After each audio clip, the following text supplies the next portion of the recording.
Mr. Zagros here in Newmarket. We're about to taste some Lahmacun, put it through the sheeter. We're making basically what we're gonna do is make like a pizza dough. And the Lahmacun is a mixture of meat. I can't wait to try this. Going in the oven next, just to add some lemon on it. Give it about 7 more minutes and we'll be eating. Wow, look at this. I'm so hungry.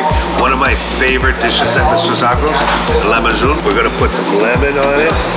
Oh, look at this. Look at this. Look at this. Oh, so good. The spices, the flavor, the lemon, amazing, amazing. I'm gonna eat all of this.